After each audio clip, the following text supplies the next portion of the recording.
Can one woman take on a corrupt police department, or will she pay for a crime she didn't commit? John O'Keefe had skull fractures and signs of hypothermia when he was found in a snowbank in the middle of a blizzard. His body was found on the lawn of an off-duty police officer who never went outside to render aid, never went outside to see what was going on, and never went outside to speak to first responders. The homeowner, being a Boston police officer, was treated differently than he would have been if he were you or me. Why are you lying? The homeowner, Brian Albert, might look familiar because he appeared on Mark Wahlberg's show, Boston's Finest. Are you in on the cover-up? Are you worried about going to jail? Mr. Lally, you should be. He stated that the victim never showed up at his house. They were at a bar and he was invited back to the house, but he never came. Reed told investigators that she dropped him off at the after party and never heard from him again. Someone you invited to your house is dead on your front lawn and investigators never enter your home or rope off the crime scene? Was not treated like a crime scene. He called him 49 times. Where are you? Why aren't you back? She was the one to find him. Jennifer McCabe's cell phone records show a 2:27 a.m. Google search for how long to die in cold. Oh, Jesus. So the part that everyone agrees on is that they were all out drinking, bar hopping, and at the end of the night, they all were invited back to Brian Albert's home. So they arrived outside of the house with Karen driving the black SUV. Prosecution says that the girlfriend ran him over, charging her with second-degree murder. I tried to save his life. I tried to save his life at 6 in the morning. I was covered in his blood. I was the only one trying to save his life. Why did you Google how long to die in cold, Jen? Just to be clear, you didn't do it. We know who did it, Steve. We know. And we know who spearheaded this cover-up. You all know. We see them put their thumb on the scale and cheat to get the result that they want. And me and my family and my attorneys and my team have marshaled every resource to get to the truth. It just feels like no one else wants it. Is Karen Reed being framed, or did she kill her boyfriend, John O'Keefe? John O'Keefe, if you remember, he was the Boston cop. He was found on the lawn of another Boston cop, dead in a blizzard. A lot of things have come out about this case. The Boston police officer who was the homeowner never came outside to talk to first responders. It's a little weird. Maybe he didn't know what was going on. His sister-in-law was on the front lawn with two other women. One was the defendant in this matter, and another friend of the victim. 6 in the morning, during a blizzard, they called 911. A lot of people are buying into the whole conspiracy theory thing, and I'm not a conspiracy theory person, but I'm like, oh, this one's legit. This is for real. They covered up this murder. This guy went into that house, and they murdered him and threw him on the front lawn and framed this woman for murder. But the thing is, right now, the defense is controlling the narrative. The defense is putting these things out there. Let's look at what was originally stated, because the defense is saying now that one of the people in the house, the person that invited them to the house, Googled how long to die in cold the night before his body was found, which is pretty incriminating, right? The prosecution says, that's not right. The timestamp's wrong. She Googled that in the morning when they found him. With technology, you can have multiple experts saying two different things, and, it's going to be up to the jury to decide. You have to take all of the facts in totality. The Boston police officer never came outside when first responders were there. The defense is claiming that the same person that Googled that found him in the morning, was the one that kind of orchestrated this whole thing. And she drove the defendant to the house, kind of set her up. And the brother-in-law did know about the dead body on his front lawn because she called him, and they had her call log because they got her cell phone data. But it shows that her calls were only like 6 and 7 seconds long, which means it probably went to voicemail.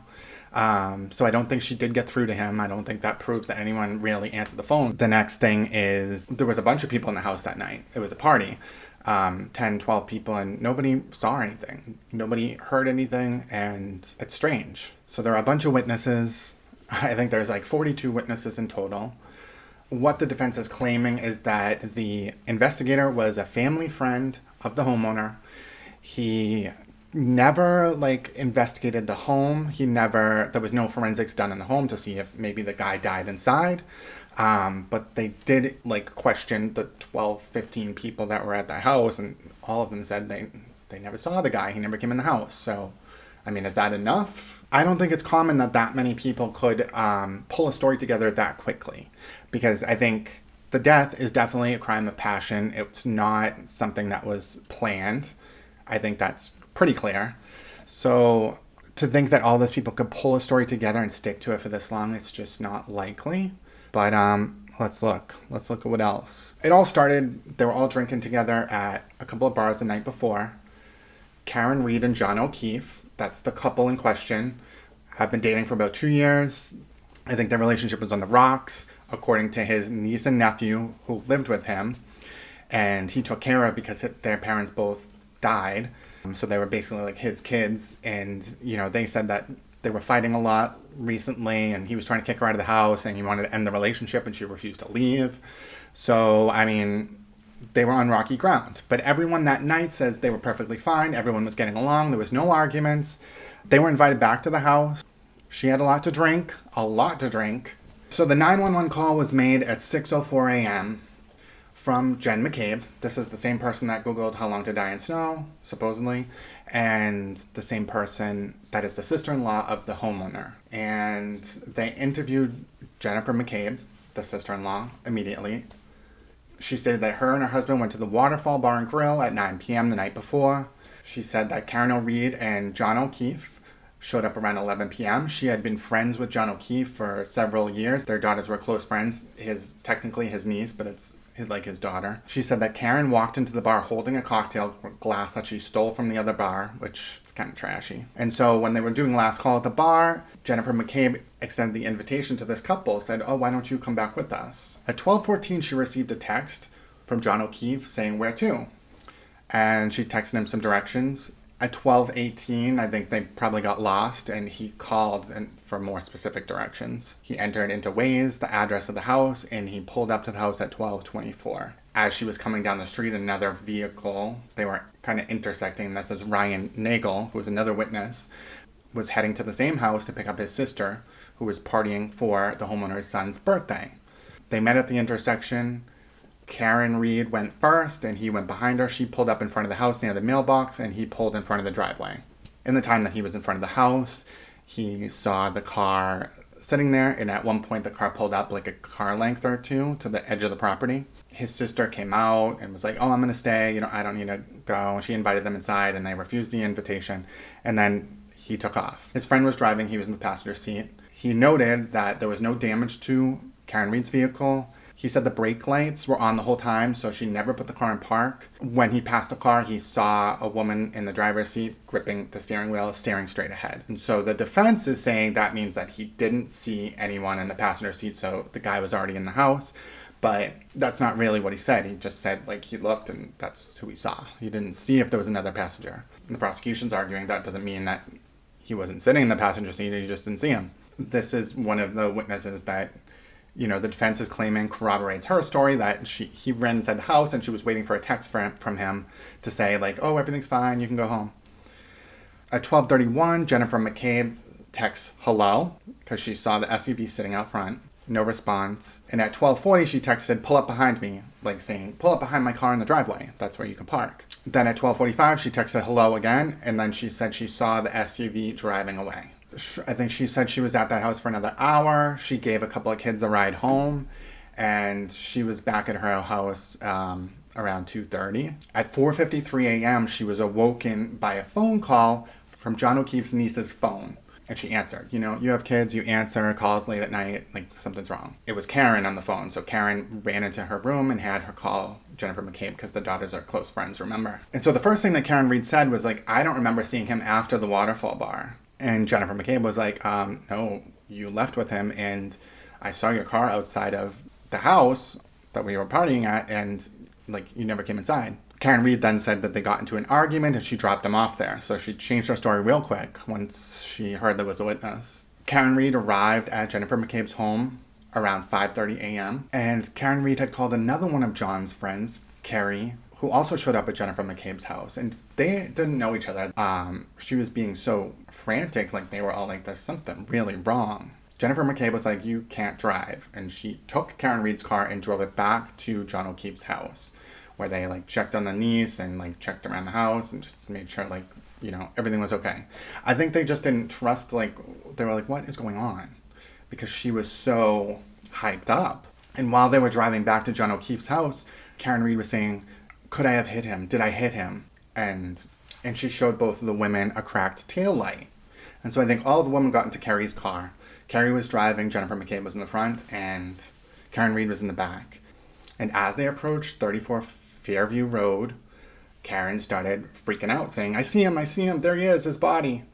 And I mean, like at this point, it's like they were looking for a body because she had said things. Didn't hear from someone at night, I would just think they're sleeping or ignoring me. I wouldn't think that they're dead and looking for driving around looking for a body, you know? Like, that wouldn't be the first thing that comes to my mind. So both women said that she started yelling, like, there he is, before they could even see him. Like, she knew where the body was. And these are two women that didn't know each other before this incident. So, I mean, the defense is trying to argue that Jennifer McCabe orchestrated this whole narrative, but Carrie doesn't know all these other people. So, and she said the same thing. She said even when she got out of the car, she couldn't see him because it was like whiteout conditions. Matthew McCabe, Jennifer McCabe's husband, was also interviewed. He also said that he saw the SUV pull in front of the house the night before and then pull car length up to the corner of the driveway.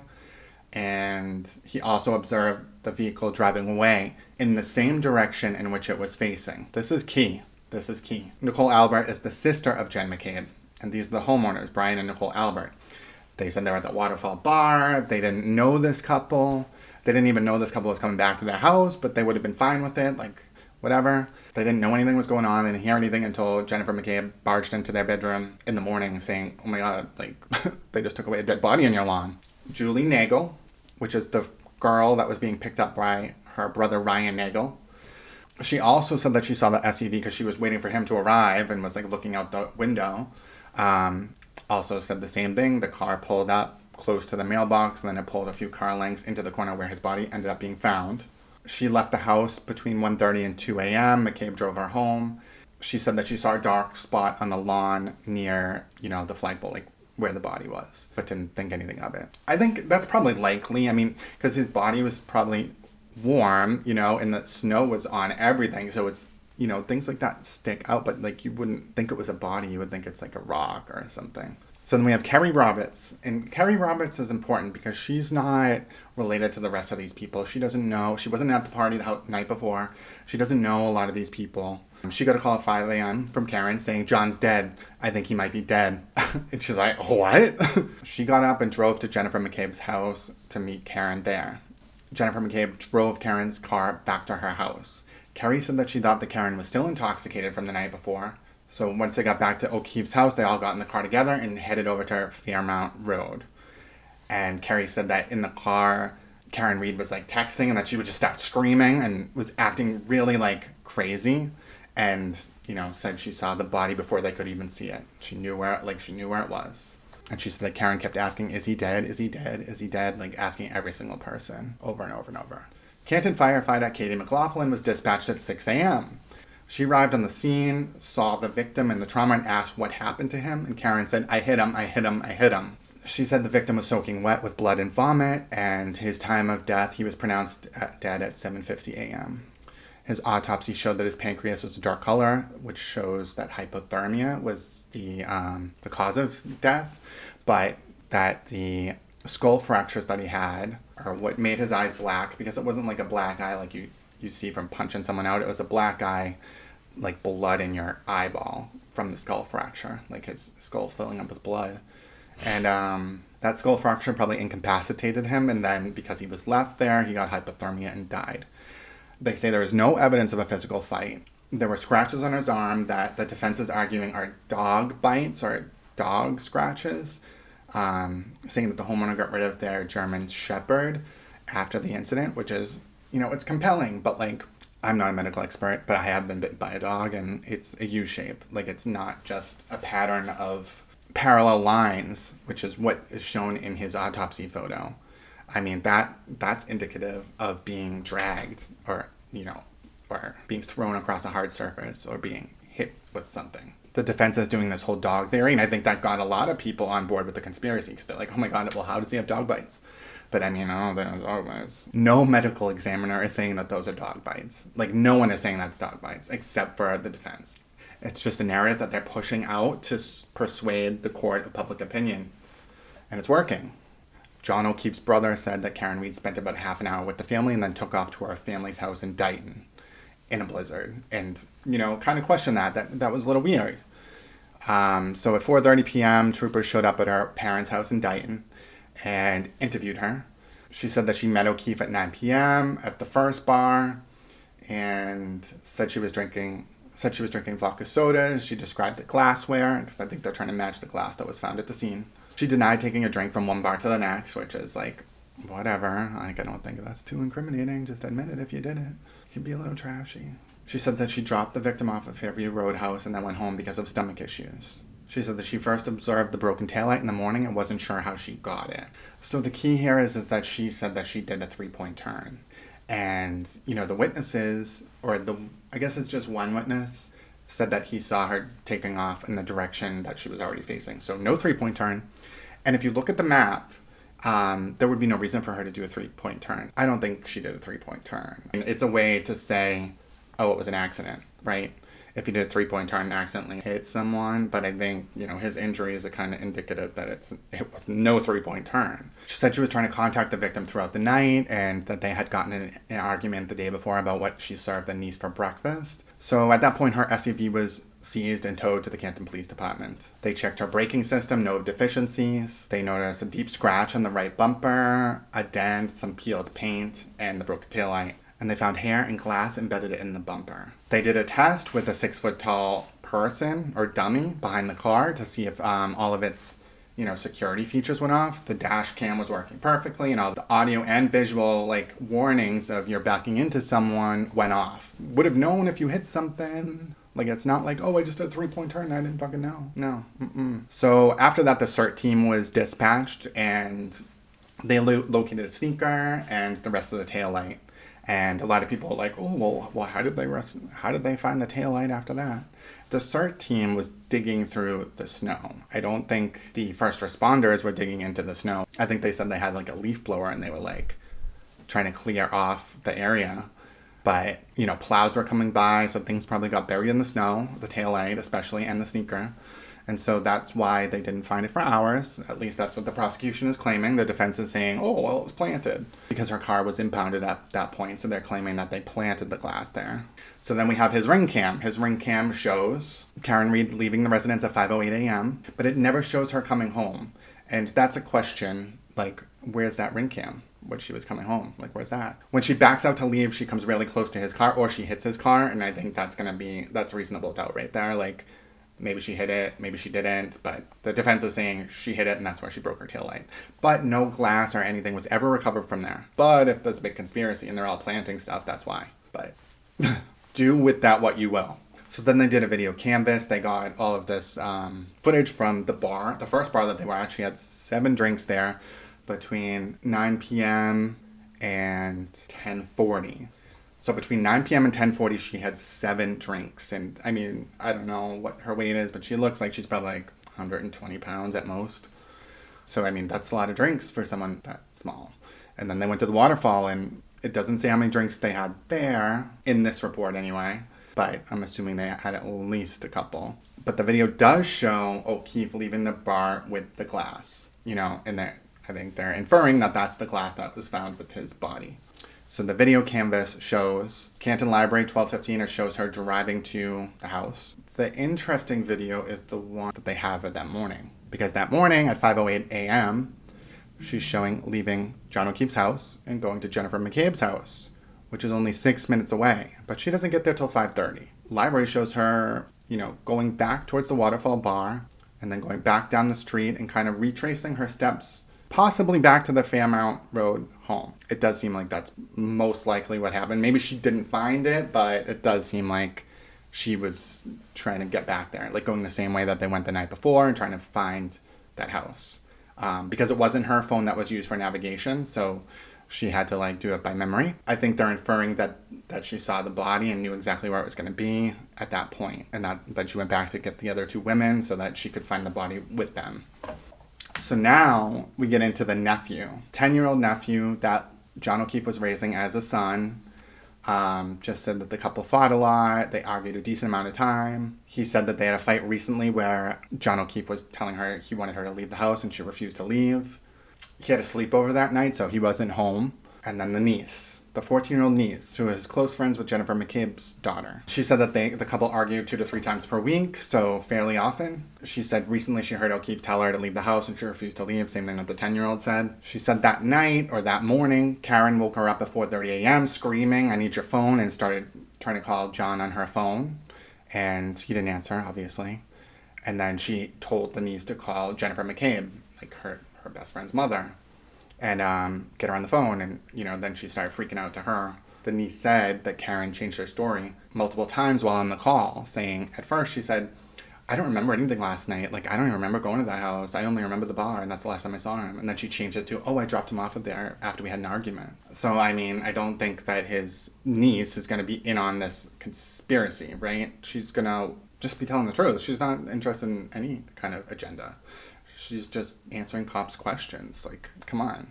The downloaded data from John O'Keefe's phone shows that there were strains in the relationship, especially those last 2 days. He was trying to break it off. He called her toxic with him and toxic with his kids. After she had left the house, there were several voicemails from her screaming that she hated him, being all emotional. So, I mean, she was freaking out. But at 9 a.m. the next morning, she was still 0.07, 0.08, so over the legal limit, basically. So they estimate that, when that happened, she was probably at least 2 to 3 times the legal limit. Emotions running high, drinking, moving vehicles, never really a good combination. I mean, the 3-point turn is throwing everybody off because, a 3-point turn, you're going slow. But I mean, she's the one that said that. That was not said by anybody else. Or it seems like she said that to make an excuse of why she would be backing up. People from the internet eat up these conspiracy theories and blow them up. And it's all people that don't know any of the victims or the witnesses. So it's easy to say, oh yeah, all these people conspired to take down an innocent woman. But a lot of this is gender bias. I say that because if this was a man, the girlfriend was trying to break up with him and everyone knew it. She was calling him toxic and the kids talked about them fighting, and text messages and voicemails show him raging after he drops her off and she just is dead after that. And he calls up friends to find her body the next morning. He knows exactly where it is and says, "Oh, I hit her, and cries. Come on. What really happened? What do I think happened? I think he was trying to break up with her. He said she was toxic, and I think we should respect his view of the relationship and not pretend that they were like some happy couple like the defense is trying to portray. He was trying to get her out of the house. She refused to leave. And we don't know what kind of toxic either. Like, was she like controlling toxic? Because maybe she was jealous of Jennifer McCabe that he was texting that night. Maybe when she was calling him, she was like getting pissed. And I don't know, maybe he was like, "No, I don't want you to come into the house with me. You can go home. Don't go back to my house either. Like, we are going our separate ways," I mean, that could have been the conversation because they were out there for a while. From the eyewitness testimony, she never put the car in park. So, he might have been on his phone texting with Jennifer McCabe. And the second that he got a text that was stepping out of the car, she could have floored it. He falls on the ground. She slams it into reverse and backs into him. Mind you, it had just started snowing, so there were no snowbanks to stop him from sliding into that spot that he ended up being found in. If there were snowbanks, then yeah, he would have stopped. Like, the snowbank would have stopped him from sliding across the street. So I don't think he was thrown. I think he slid across the street because I think that headlight had to have hit him in the skull. His phone was found underneath him, so I think he was on the phone. And the bruises on the back of his hands kind of show he didn't even have time to put his hands out to break his fall. He was probably holding his phone and the back of his hand is bruised. So I think he was caught by surprise. And, she was raging in text messages. We know she was screaming, "I hate you." We got that much information. So that morning at 4:30 a.m., she wakes up the daughter, has her call him from her phone. He doesn't answer, and she's screaming and being frantic. And, she was already hysterical before they even found the body. And saying, "I think he's dead. I think he got hit by a plow. I think this, I think that." Why would that be the first thing you think, unless something happened? Why is the ring cam footage gone from, you know, the 2 hours when she got back. So when she called Jennifer McCabe, she first says, oh, the last time I saw him was at the Waterfall Bar. You know, at first her defense was going to be, I don't remember. I was blacked out. If I don't remember, it didn't happen. Right? And Jennifer McCabe was like, no, I saw you outside the house. And then she changed her story to like, oh, we got in an argument and I dropped him off. Quick to change his story, right? So that's going to be the new story now? Okay. She calls Carrie and she's like, John's dead. I think he's dead. Like, why would you say that? Unless you knew something. And all of these people that were witnesses to the house, they didn't know each other. They wouldn't have been able to corroborate a story. And there's only one person whose story keeps changing. So it's like, this conspiracy theory hinges on the fact that we forgot what the initial story was. And we're just hearing all these things now, like the dog bites that aren't really dog bites. But we're forgetting what the original story was. And it was clear as day that she did it. She even sent it to the paramedics, the firefighters that showed up. It wasn't by accident, and that's why the charges got upgraded. And then her third story at 4:30 p.m. when they went to interrogate her at her parents' house after she got the car out of there was, oh, I did a 3-point turn, which there was no reason for her to do a 3-point turn there. She would have just kept going straight to get back on the main road. But that was going to be her excuse. Oh, it was an accident because she backed into him, so she had to have a reason for backing up. That wasn't to run over the boyfriend that was breaking up with you, right? It's clear as day. And, you know, he called her toxic. And just think of how toxic she really is. Like, she knows that she ran him over, and now she's implicating, you know, innocent people in his death with conviction. She was 3 sheets to the wind, shit-faced out of her mind that night. She knew what happened. You know, you're jumbled when you're that drunk, so like it probably was coming back to her in pieces. She realized what she did and started trying to come up with stories and seeing what would stick. And now the story's completely changed where it's just a cover-up and she just did 3-point turn. Bullshit. And the fact that not one person that knows her is standing behind her. That tells you a lot. Like, people know she's toxic. You know, maybe she has an alcohol problem. And maybe that's the culprit. Maybe she's not toxic if she doesn't drink. So, I mean, maybe that's the solution. But she still ran over someone that wanted to break up with her. So, I'm sorry, but you need to go to jail now.